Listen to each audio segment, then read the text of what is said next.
Hello guys, happy Monday. We're gonna jump right into chapter 26 today. When Adelaide Glossop stepped into the library, she clapped both hands to her cheeks.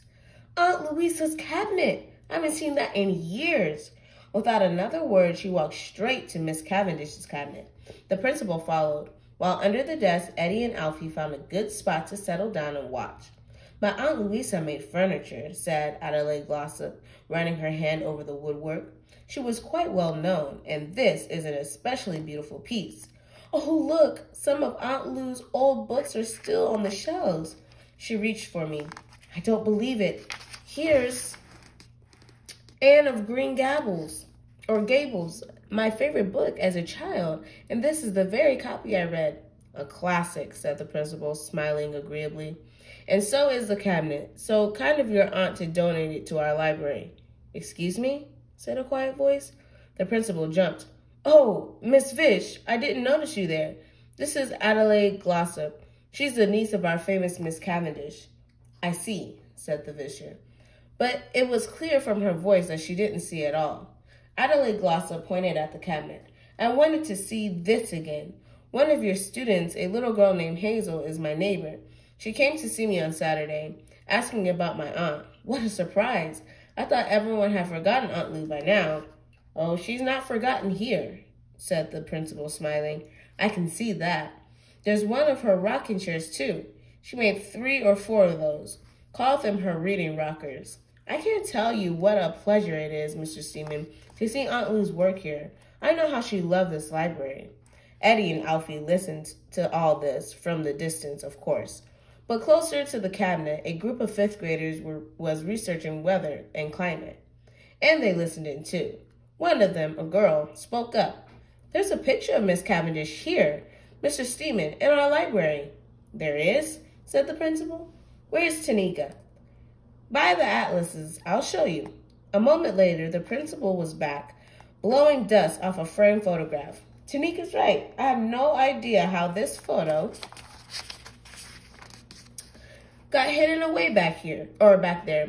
We must bring it into the open. He propped it up against some books on the cabinet. Are you sure that's wise? Asked the Visher. Miss Glossop, you may not be aware, but there have been some very disturbing manifestations in this room. Sounds, sightings, messages. Mr. Seaman is aware of the details. Oh, yes, said Adelaide Glossop. Hazel told me. My aunt seems to have become a bit of a legend in this library. Exactly, said the principal. Legend, not ghosts. Miss Glossop chuckled. Well, I don't believe in ghosts, and neither did Aunt Lou, but I love the idea that her spirit lives in this library. She was a remarkable woman, had a huge influence on all of us, her nieces and nephews. Most of all on my cousin Gregory, of course. Gregory? Repeated the principal. Cavendish? Excuse me? Do you mean Gregory Cavendish, the writer? Why, yes, he's my cousin. Gregory I just read his new book. Didn't he win? Yes, Miss Glossop, said Miss Glossop. Oh, my goodness, the principal was suddenly breathless. I had heard that Gregory Cavendish had some connection to Ferndale, but I never imagined he had anything to do with...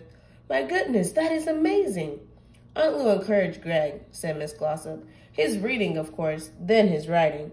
He talks about her often. My goodness, said the principal for the 3rd time. Well, said Miss Adelaide Glossop, looking around. It's been a real pleasure to visit. So many wonderful memories of Aunt Lou. Thank you so much. She returned Anne to the cabinet. Not at all, said the principal, the principal beamed. Come any time. In a rush of good feelings, the principal and Miss Glossop left the library. The 5th graders left soon after. But 3 of them stayed behind, 2 boys and a girl. Miss Vish, said one of the boys. That's Janique, whispered Eddie to his brother. Who's Janique? Asked Alfie. Aren't you the young man who helped me pack boxes? Asked the Visher. Yes, said Janique. And I mean, we were wondering, can we please unpack the graphic novels? Excuse me, said the Visher. Unpack? Yes, said the other boy. We were writing our own graphic novels. Me, Janique, and Emma, for our social studies project.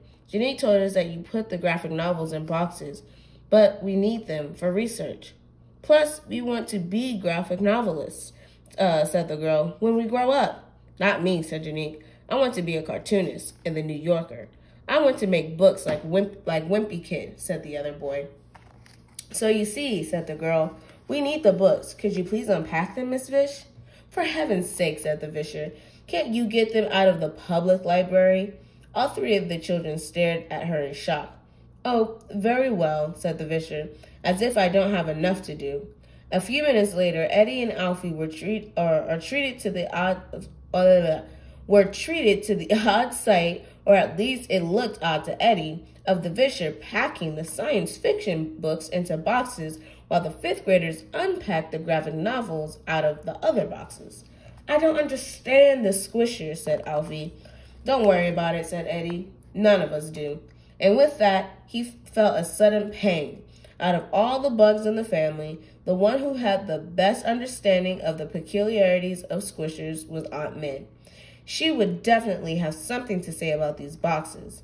How Eddie missed his aunt, and how he would have loved to set her free. All right, guys, come back again for chapter 27.